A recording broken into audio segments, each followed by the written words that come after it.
Good morning and a warm welcome to all of you joining us online today.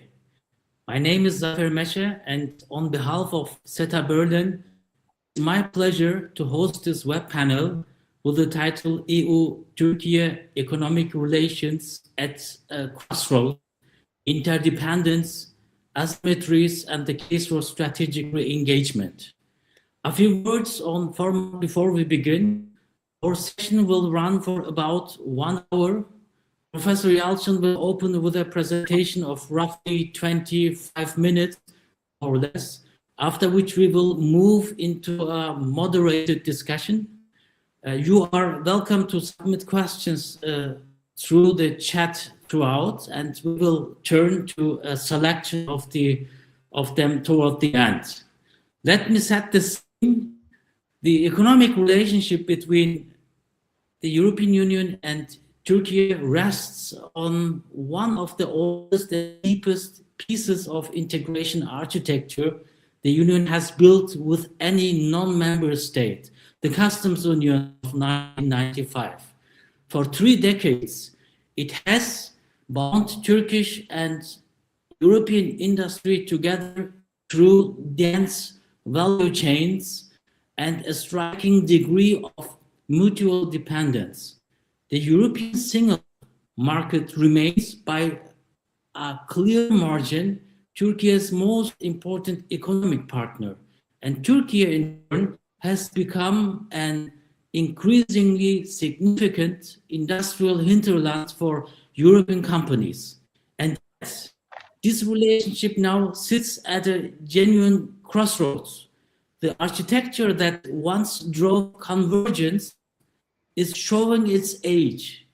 A transformed European economic model built around the green and digital transition, around economic security and de-risking, and around a new generation of free trade agreements has exposed structural asymmetries that the 1995 framework was never designed to handle. At the same time, the geopolitical shifts of recent years have reopened an older question, whether Europe and Turkey in fact need one another more, not less. The question before us this morning is not whether interdependence exists. It plainly does. Question is on what terms it should be governed from here. Is the case for strategic re-engagement compelling? And if it is, what would a modernized partnership actually look like? To help us think this through, we could not have a better guide. Therefore, it is a great pleasure to welcome Professor Dr. Erdal Yalçın. Please let me introduce our guest speaker. Erdal Yalçın is Professor of International Economics at the University of Applied Sciences, Constance. Previously, he was the Deputy Director of the prestigious IFO Center for International Economics, which is called IFO Institute in Munich. IFO Institute is one of 7 economic institutes advising German government on economic affairs. He holds a doctoral degree in economics from Tübingen University for his thesis on the role of uncertainty in export and foreign direct investment decisions.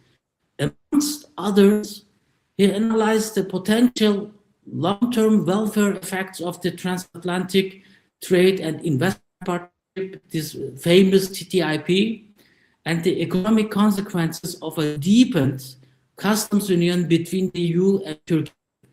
His current research topics include the impact of an EU-Mercosur trade accord on the German economy, the consequences of US protectionism, and the EU Commission's proposal for a new anti-dumping methodology. A major share of his policy and academic work deals with the question how international trade finance interact in light of uncertainty. He has published numerous articles policy reports in the field of international economics. He is regular consultant to various European institutions and ministries. He is a research fellow of CE's EFO, which is a part of EFO network in Munich. Professor Yalçın, we are delighted to have you with us. The floor is yours for the keynote presentation. Dear Zafer Meshe, thank you very much for the kind introduction. And it's a great pleasure to speak here together on the platform of SETA in these times. The topic you already set a very nice umbrella and the stage. I named it the EU-Türkiye economic relations at Crossroads, and I think it is essential to look a bit back in history to understand what we need today. So I want to give a short overview of the economic developments on the one side, briefly how Turkey developed over the last 3 decades, then briefly the relevance of the European Customs Union with Turkey, and then also we need to bring in the political dimension.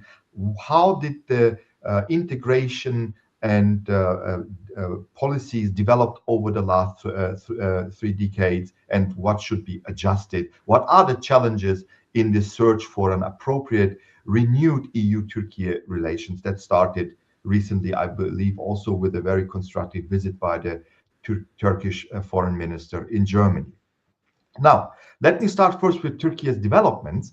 When we look back over the last 50 years, here I brought a little graph with some indicators, and you don't see much on the first side. It's a timeline starting in 1974, and the only thing that is, visible on the graph is this green line, which is the Turkey's development of the inflation rate. And as you can nicely see, starting in the 70s, moving towards the 90s, Turkey was again and again in periods of high inflation, reflecting the very challenging situation of any Turkish government with respect to macroeconomic developments in the country. However, and you can also see accompanied by a high inflation rate going up to 80% in the 90s, there is a very low level of investment in Turkey in this period, foreign direct investment or portfolio investment.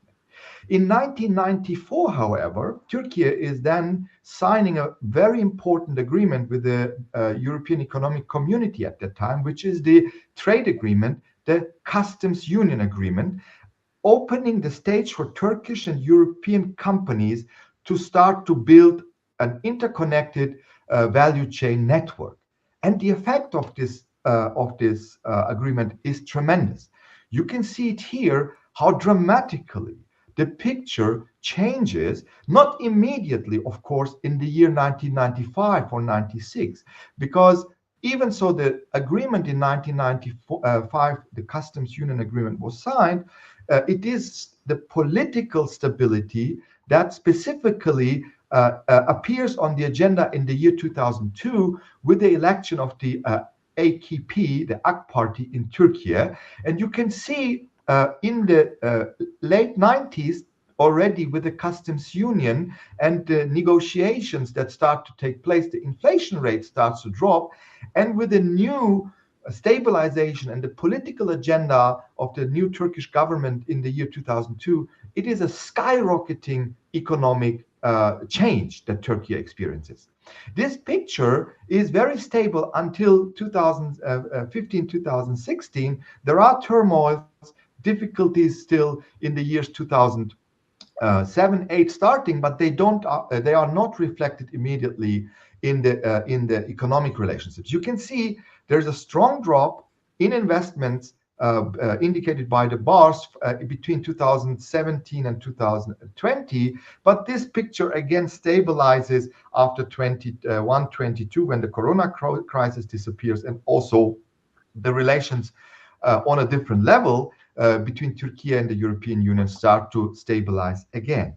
Now, as I mentioned, as you indicated, one important element of these positive developments with all these challenges in between is the customs union that has organized how trade and investment should take place between the two countries and regions.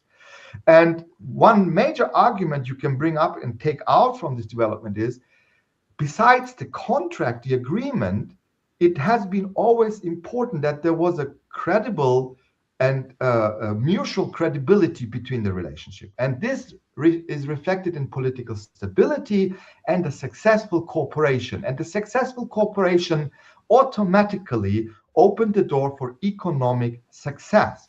How does this economic success look like? Here I brought you the overall development of Turkey's exports, aggregate exports over the last 30 years. And you can nicely see after the 90s, in the early 2000s and in the succeeding years, the European Union has become the most important export market for Turkish firms. Today, around 41% of Turkey's exports go to the European Union. And more importantly, it is a not equal distribution of exports. There are different countries that take different roles. Germany is the most important partner, stable at around 8% of all trade exports going out from Turkey. On the other hand, if we go watch the import side, Turkey is also importing and is interconnected with the European Union, but Turkey is a hub for intermediate goods, and this explains why, besides imports from Europe, also imports from the world, specifically countries like China or Russia with raw materials, are so important. So Turkey takes a role as a production location for European companies. It also is important that Turkey has the need to have good relations, trade relations with the rest of the world in this framing. Now, coming back briefly, Europe is important when it comes to an export relationship from Turkey's perspective. But here on this map, I show you the ready numbers for the year 2024. The numbers of exports differ significantly across the different countries, not only because of the size, but also because of the distribution of companies and relevance of companies in different industries. Germany, with 27 billion euros in 24, is the most important country. And interestingly, you can see one would expect that France, as the second biggest economy, should take the second biggest position. But it's not France, it is Italy that is much more important, given the cooperative and mutual treatment also on the political level, which is reflected immediately in the trade relationship. On the import side, the picture is very similar. Germany is very important, followed by the UK, which is no longer a member of the European Union, but still economically well connected with Turkey, followed by Italy. Now, so this could be, deepened much more, but the punchline is very clear. Economically, Turkey is deeply part of the European economic community. Now, when it comes to the political sphere, I brought here, consider the developments of the Turkey-EU relations in three phases. We had a very constructive, productive period in the years between 1996 and 2006, where Europe treated Turkey on an equal footage, on the level of cooperation. And I remember talking to Günther Verheugen, who was responsible commissioner for the expansion of the European Union, when he was explaining that it's no problem to just pick up the phone and call the Turkish prime minister and just settle any dispute. So this is also reflected in the economic graph, which I showed you. So in the early 2000s, economic success was accompanied by a very reliable, predictable policy. This is changing. It starts to change in the year 2006, 2007, and it's not very diplomatic maybe, but there is one name that is definitely also responsible for this shift in the relationship.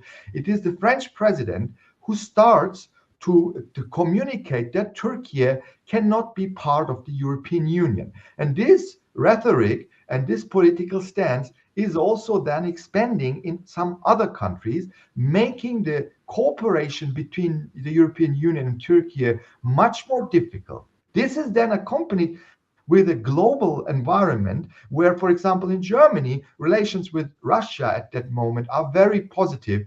The German business model becomes a model where we buy cheap energy from Russia and start to export sophisticated machinery products or automotives to the world. And the economic growth success in Germany is very nice. So the need for Germany and other European countries to identify the role Turkey has in this period is not obvious, because everything seems to be working.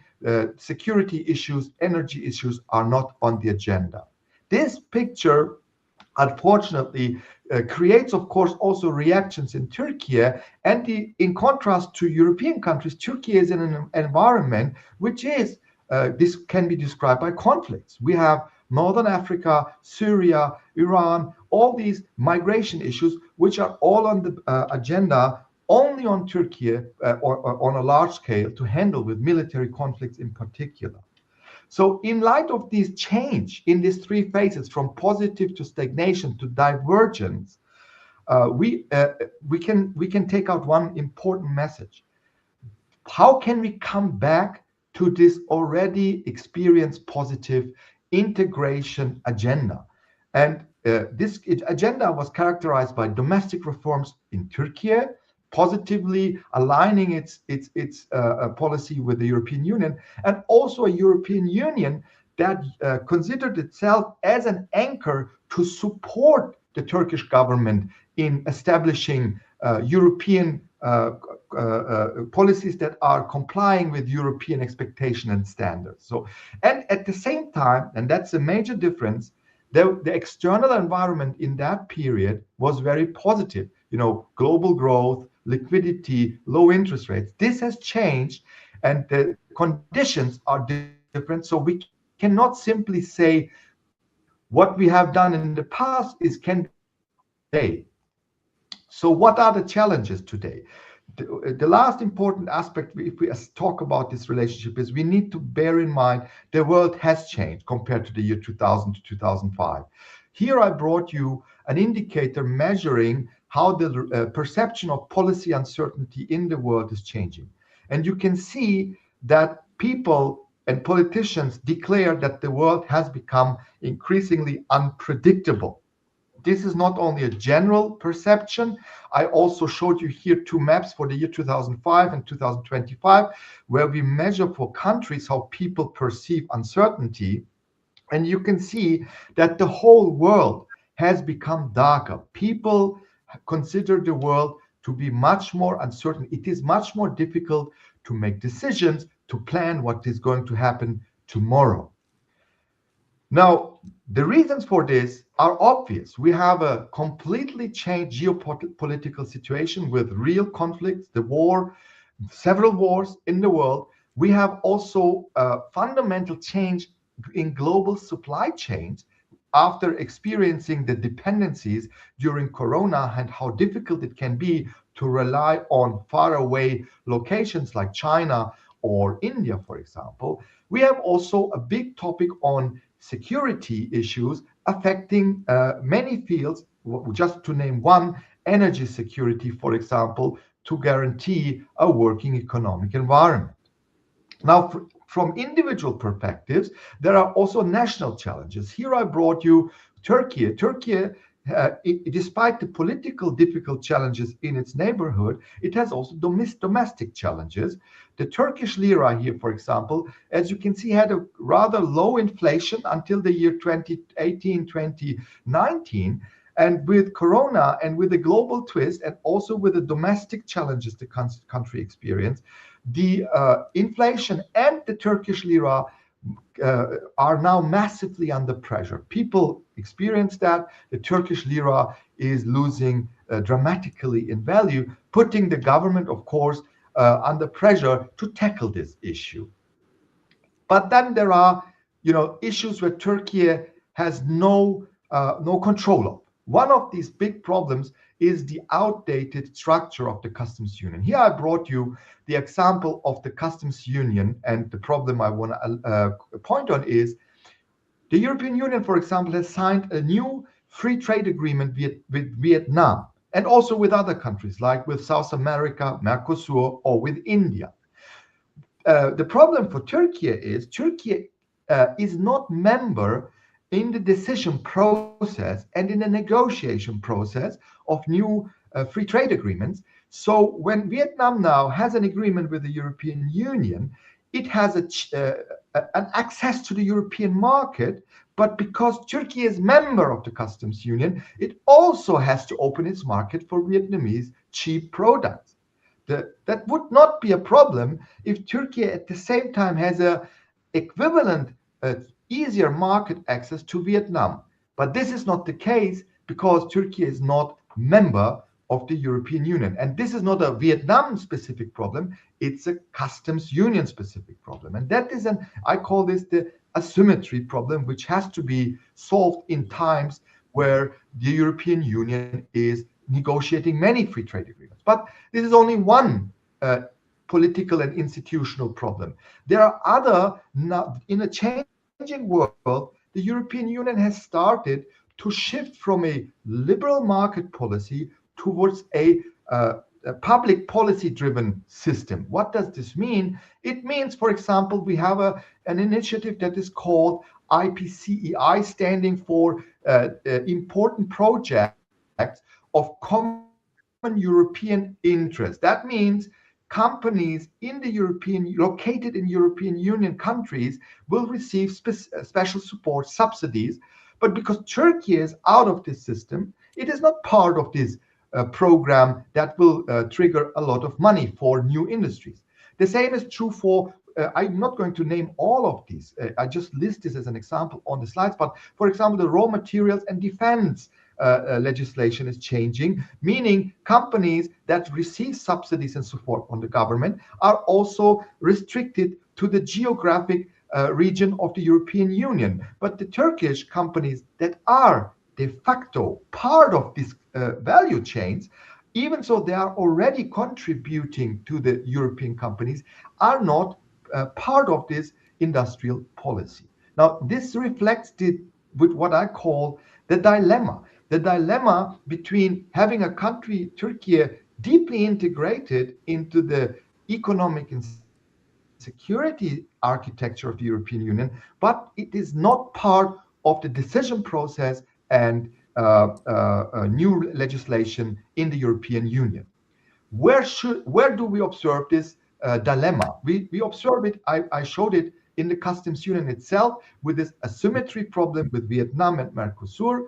We see it in the consultation when the European Union is negotiating new rules, for example, for the Green Deal or the carbon border adjustment.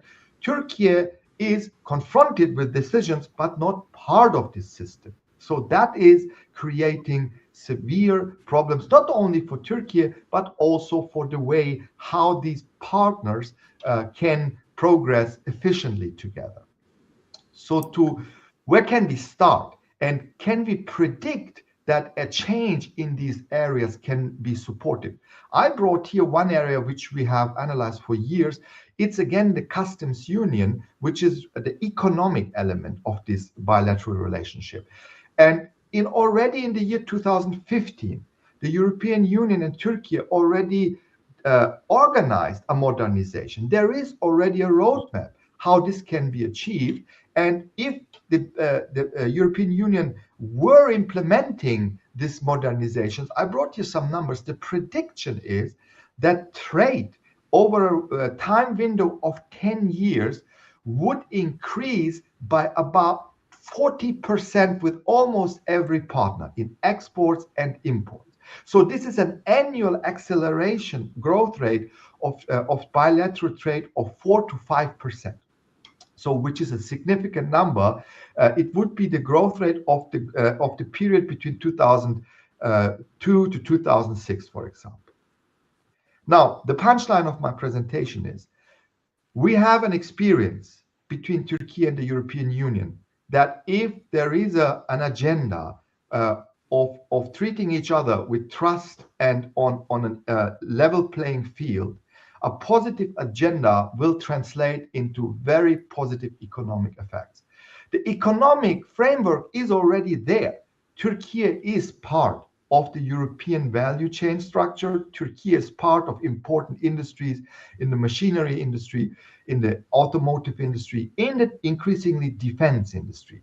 So we need a new framework that maybe is not immediately, again, an ambitious discussion about full membership, but a step-by-step solution to have a partnership of equals, as I call it. So I wrote an article. You can download this on the webpage eConstans, where you can read the details about these numbers for those who are interested in. Thank you. Well, thank you, Dito. Thank you, Professor Yalçın. Thank you. Really, that was a remarkably clear map of a complex relationship, I would say. You have given us the full arc from Turkey's economic development through the workings and the limits of the customs union to a concrete agenda for renewal. I would like to spend the time we have left pressing on a few of these threats, I would say. And in order not to waste the time, let me ask several questions on what you presented, and so that we can little bit in some dimensions deeper dive in, and let me start then with the question. I mean, according to what you said, Professor Yalçın, you described the present EU-Türkiye relationship as defined by what you call an interdependence dilemma, which is really one of the critical aspects, of course. A framework sufficiently deep to generate mutual dependence, but too incomplete to govern it effectively. That's crazy. Could you set this scene for our audience by explaining what you mean by this dilemma and why, in your view, it has become more rather than less consequential over time? Yeah, this is, I think, the most important aspect.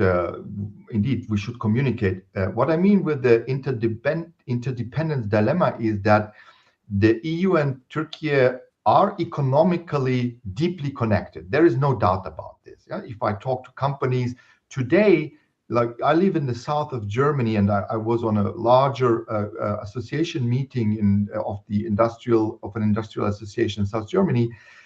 Every company that was present there has a partner company in Turkey, in the chemical industry, in the machine.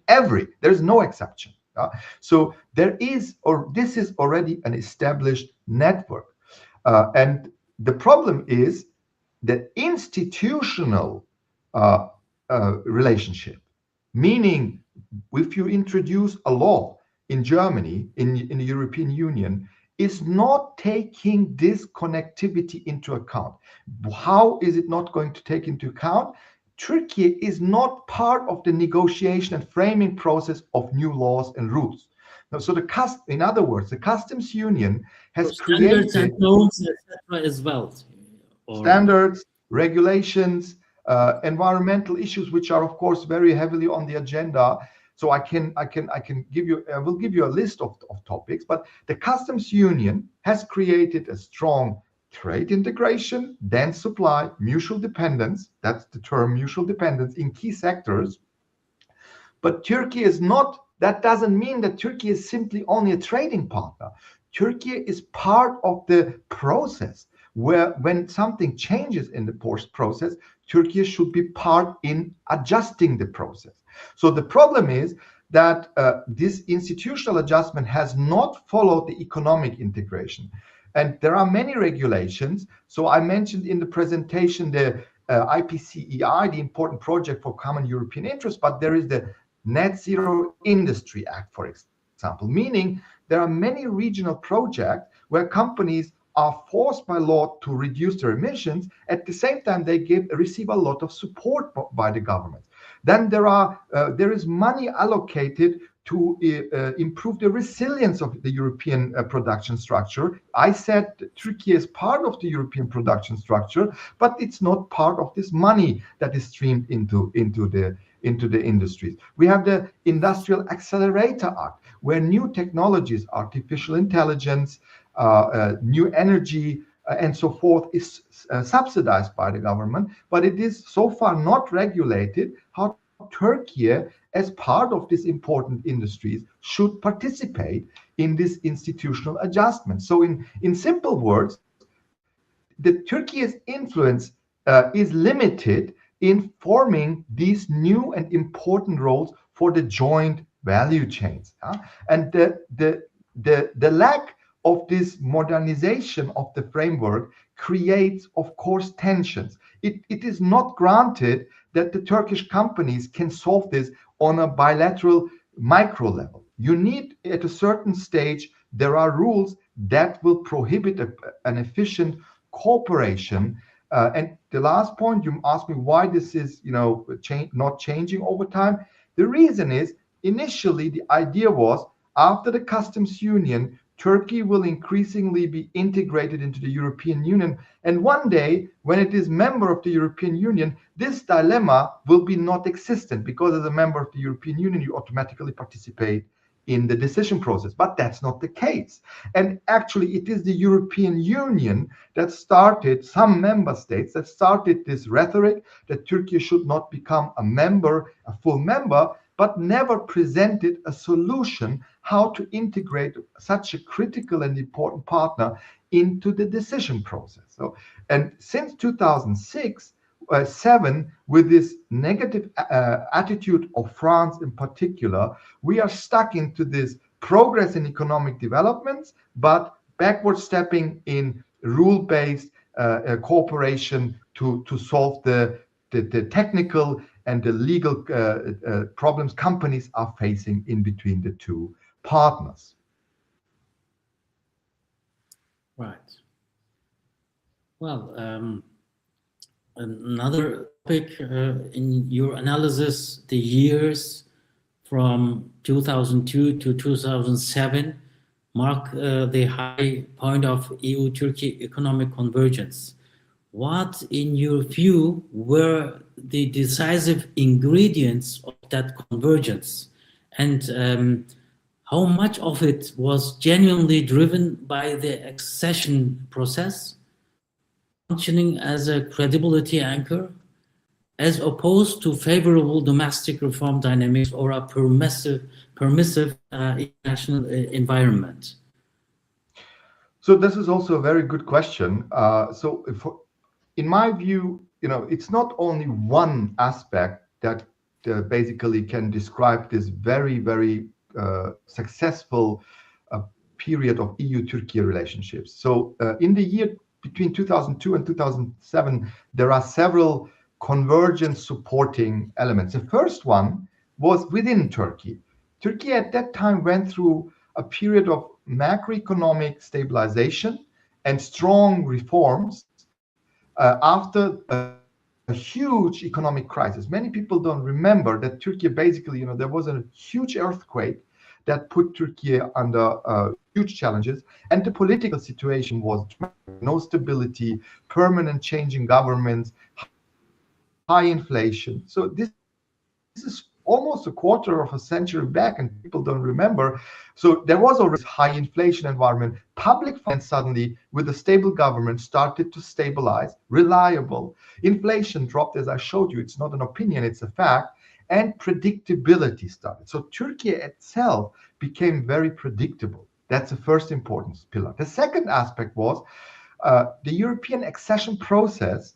The process itself already created a credibility that both sides will converge and jointly work together. And this signal allowed the Turkish government also to push through difficult reforms. If we talk about Europe as an anchor, it simply means that the Turkish governments can basically, it's a carrot to convince sometimes people what comes after the pain of reforms.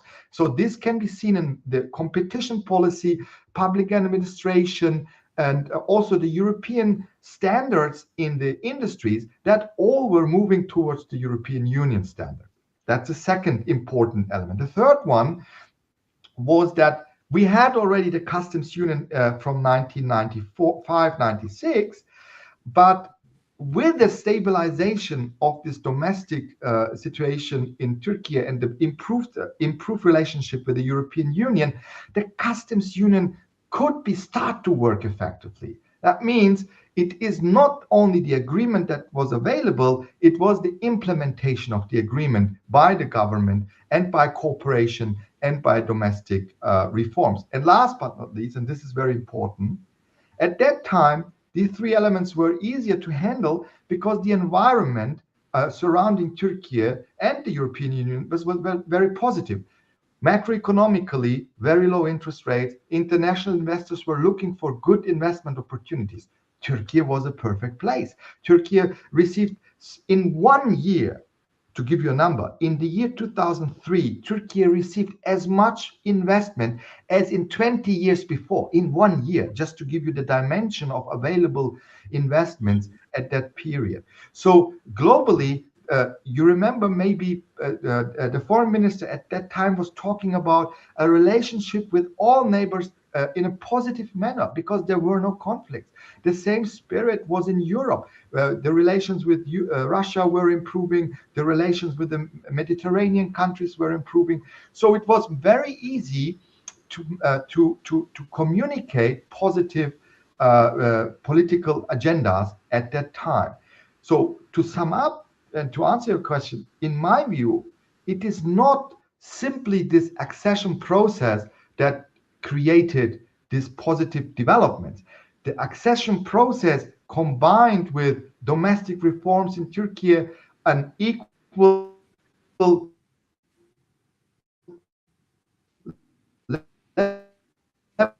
playing field where European and Turkish political environment globally supported the convergence between Turkey and the European Union. This today, I believe we have to bear in mind the situation is different.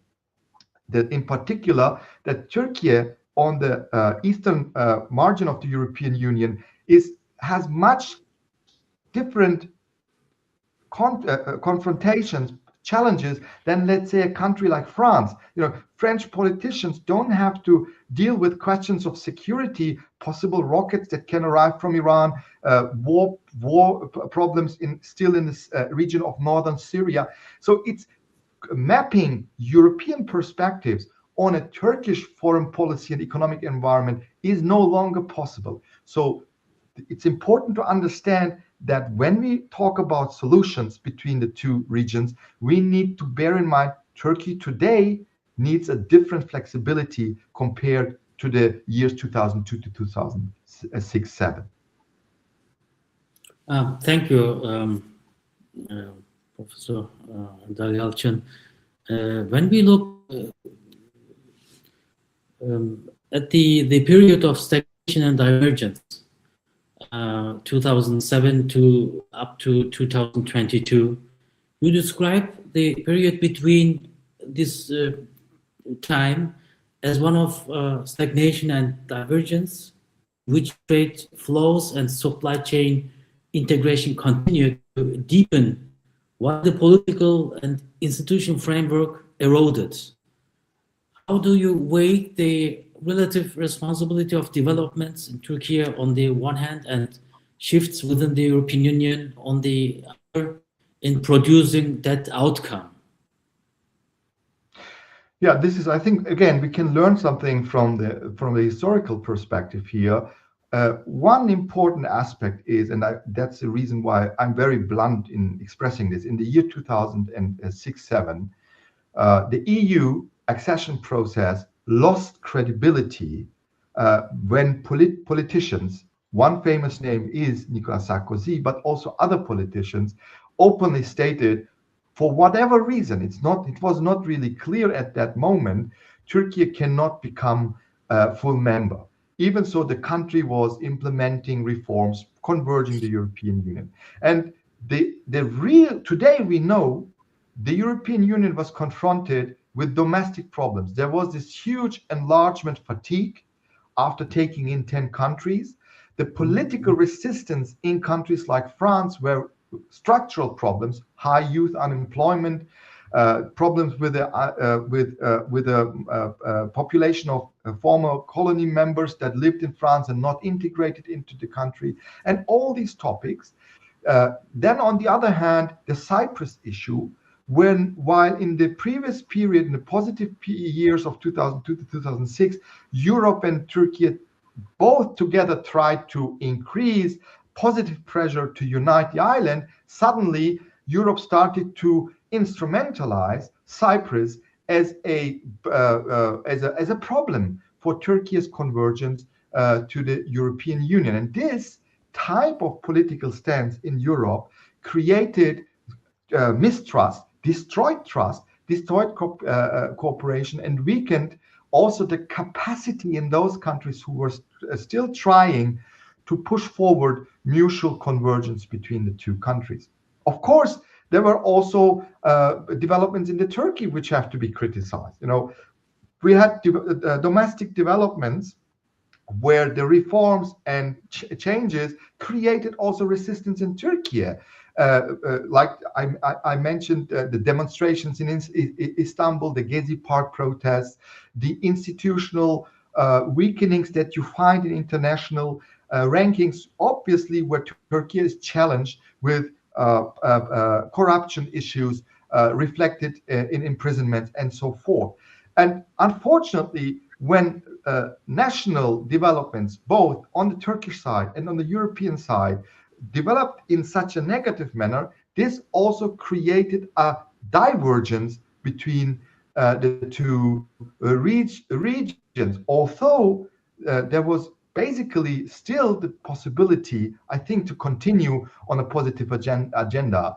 I describe this phrase for this reason as a stagnation, because there was no longer a force in Europe and also in Turkey to stay together and say, like, we need to focus on what we can do together. The problem was politicians started to communicate more domestic problems combined with the fatigue of enlargement in the European Union, and we lost this positive anchor argument of the European Union for all the reasons I just briefly mentioned.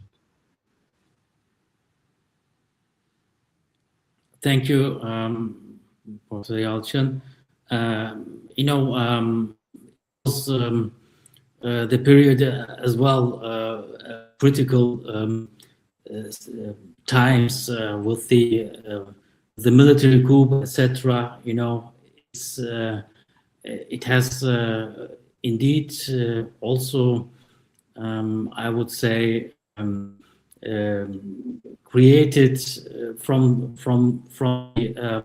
a broad perspective that the government is crashing demonstrations, etc. here and there.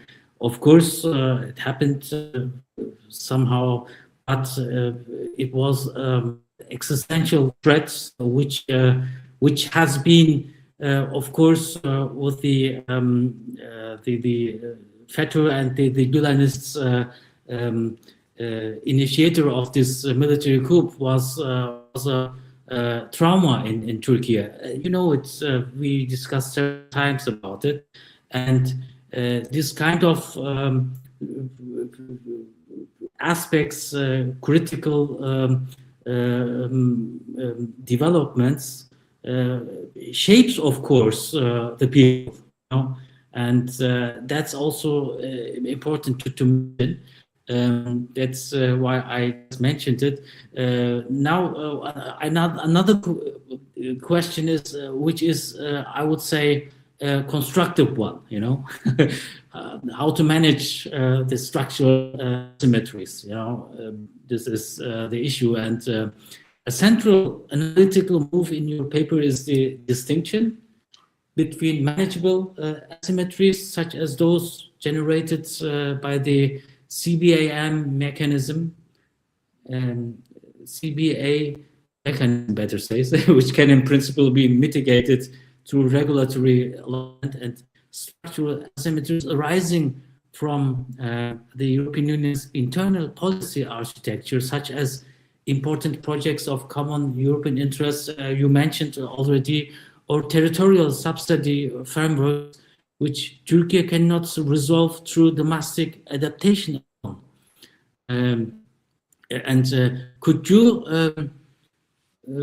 for example, could you walk us through this distinction and explain why you regard it as critical, decisive for the reform debate? Yeah, so this distinction between manageable and structural asymmetries is central in this current situation, because, you know, let me maybe first we need to make the audience maybe bring on the same level. What is manageable asymmetry? So you already defined it correctly in my view. There are issues where Turkey, independently of the European Union decision process, still is able to domestically, with its own legislation, to handle it. And the carbon border adjustment mechanism is a good example for this. What is the carbon border adjustment mechanism? It means if German companies, for example, import steel from outside of the European Union, then you need now to declare how much carbon is contained in the imported product, and there's a reference, and if it is higher than the European reference, then there will be a taxation in order to protect clean production in the European Union. So, and as we mentioned, it sounds a bit like the US, but it's different. The mechanism tries to be fair. When you sell clean products, you should, you know, not harm those who are dumping cheap or emission intensive product. That's the idea of the European system, like supporting green technologies by making dirty products more expensive. This is the idea. But now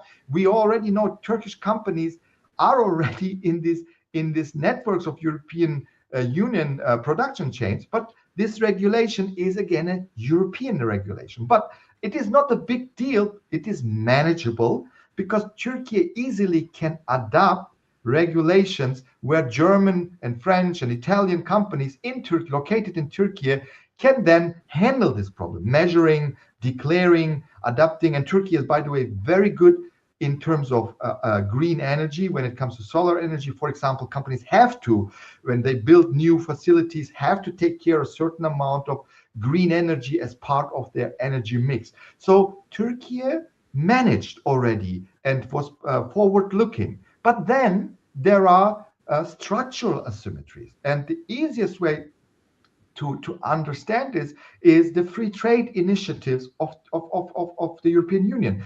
The European Union has signed a free trade agreement with the largest population in the world, India. Now, that means Indian producers now will start to export a lot of goods to Europe, including Turkey, because Turkey is part of the customs union. Yeah, that means tariffs will drop for India, and tariff policy is something Turkey cannot set on its own. Because it is member of the customs union, Turkey gave the control of its trade policy to Brussels. But Turkey did not do this just, you know, because of friendship or gentleman's agreement. Turkey did it because the idea was, in the short run of 5 to 6 years after 1996, Turkey will become part of defending its interests in rule shaping, in setting regulations, being part of the European Union in the best case. And if not, that's also people don't know, most people, when I talk to them at least, there is an association council, it's called an association council, where Turkey, with the EU member states representatives, can actually create legislation which can defend Turkish interests within this asymmetric situation Turkey is in. But unfortunately, the council is not working. It is not activated for many reasons, which we cannot deepen for time reasons. So There are, and all these new industry policies, security related policies in the European Union are structural policies where Turkey is not part of it. And the big question is, how can Turkey, as an important element in the European Union, be brought into the decision process without being a full member? That is the critical question. Yeah. I mean, how can this legislation entity can be activated where Turkey and the counterparts in the European Union can discuss especially this issue, because this is very critical to become integrated into overseeing or designing standards, norms, etc. This is it's critical, you know. Otherwise, when something changes in modalities, in norms, etc. So the Turkish partner in Istanbul or in Diyarbakir also, they have to look after it, to catch it, and then to try to implement it without not a direct guidance. You know, this is it's really crazy. You know, that's amazing. So absolutely, that's the reason why it's a dilemma. Unfortunately, everybody who is in the field knows we have to find solutions, and I think for me, I have been dealing with this for more than 10 years, specifically with these problems. There are low-hanging fruits and challenging areas. And we need to start with the low-hanging fruits. And as we did, by the way, historically. So let's start with a customs union.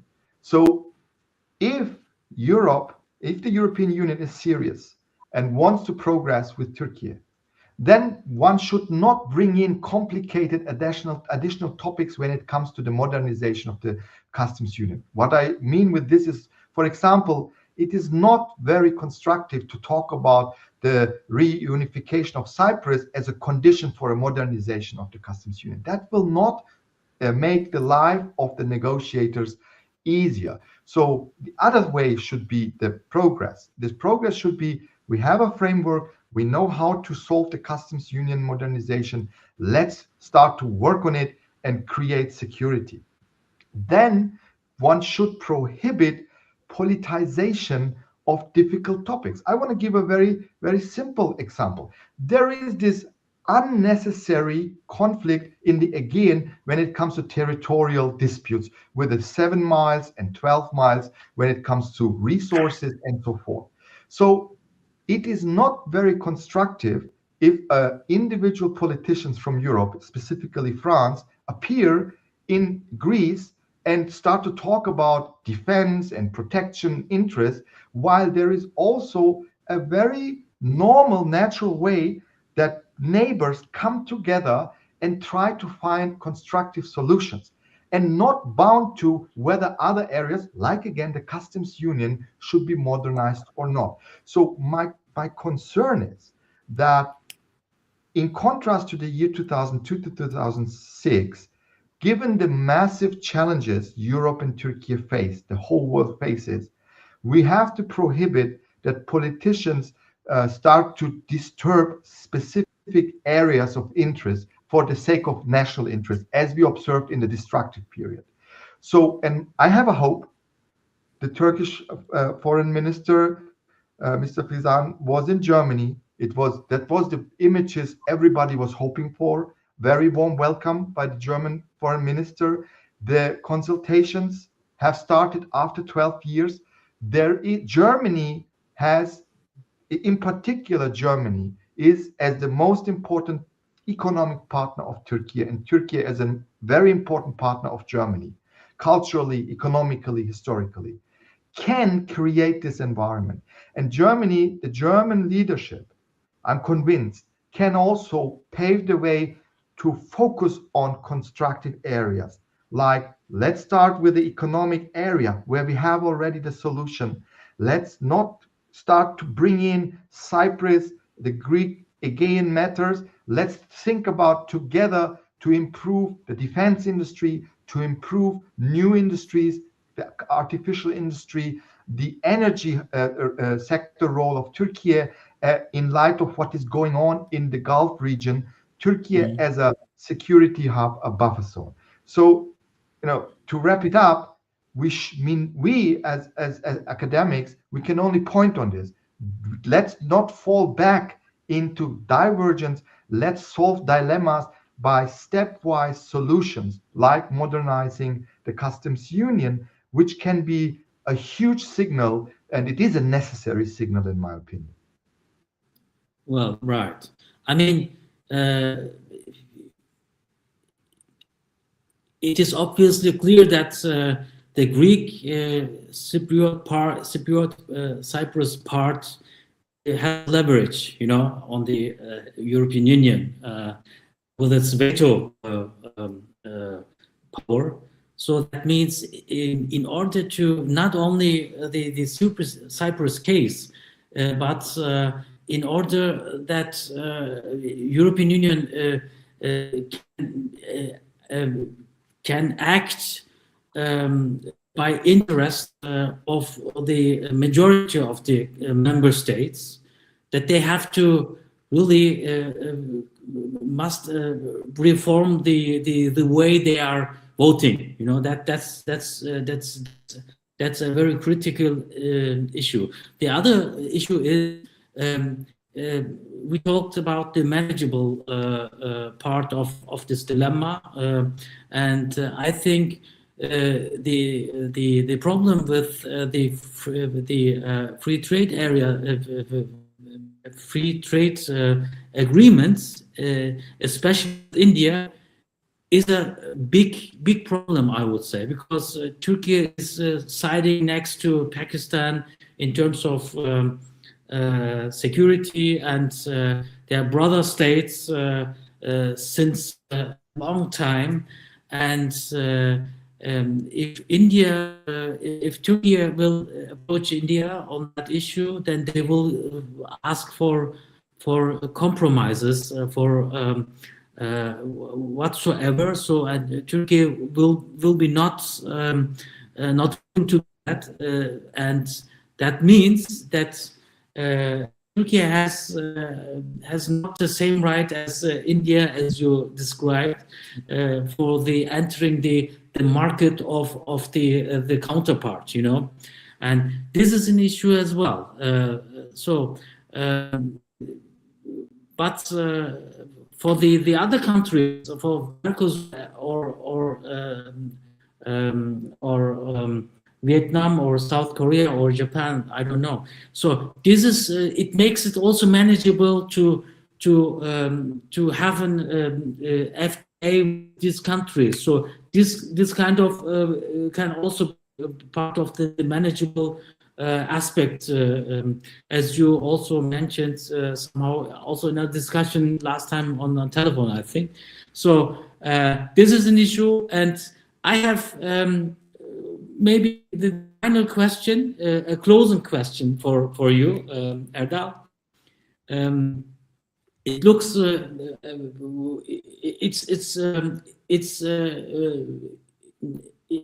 it's for the perspective, if you had to name the single most important decision each side should take in the next 12 months to put this relationship on a more constructive footing, what would it be? That's a very difficult question. I know when the politicians need to decide on this. My hope is that, and I didn't show it today, but I want to mention it at the very end. In 1963, when the Ankara Agreement was signed, this is the bigger frame. It was a German president of the Commission of the European Economic Community, Walter Peter Hallstein. It was a German who gave the speech in Ankara, and he said, Turkey is part of the European Union. And we need to build on this spirit. And in the next 12 months, we need a credible sign.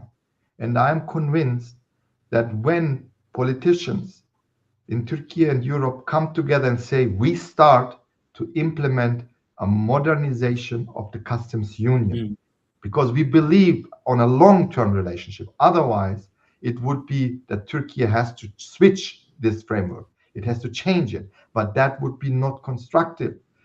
This sign of modernizing the customs union would open the door for many other reform agendas again on both sides.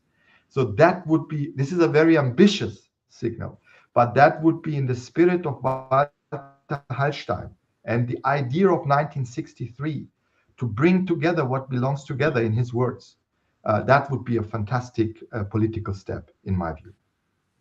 And besides, it's also in the spirit of Helmut Kohl. He said also that Turkey, when they part of Europe, he also declared that in Bonn at the parliament, you know.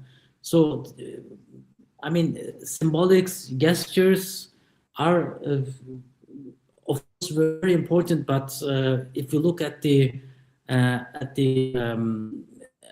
relations, then I think, I mean, was the last question, but just allow me to make a short statement. But I would say that especially the Turkey's strategy to when the relations with the European Union institutions were not the best. Turkey has developed this strategy to have the bilateral relations with critical countries of the European Union. This could also create some kind of a dynamic, or when, for example, the defense cooperation in Italy, in Spain, with Poland and Romania, the trilateral economic and security dialogue of Turkey and so on. I think these on the not on the macro, on the regional, I would say, level playing field for Turkey and counterparts. This could also create kind of a dynamic, I would say. You know, this is my opinion. Well, okay. And yeah, Professor Yalçın, thank you. If I may try to draw a single thread through what we have heard, the interdependence between Europe and Turkey is not in question.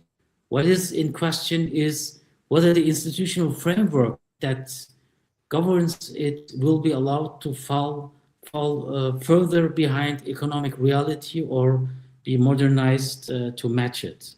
The argument, as I understand it, is that the window for the latter is open now, but will not be open most probably indefinitely.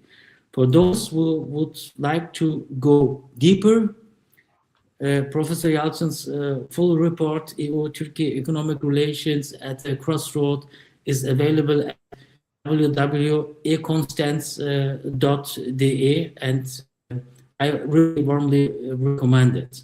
My thanks to Professor Yalçın for his time and his clarity, to all of you in the audience for joining us and for your questions, and to the team of SETA Berlin who made this session possible. Thank you and have a nice day. Thank you.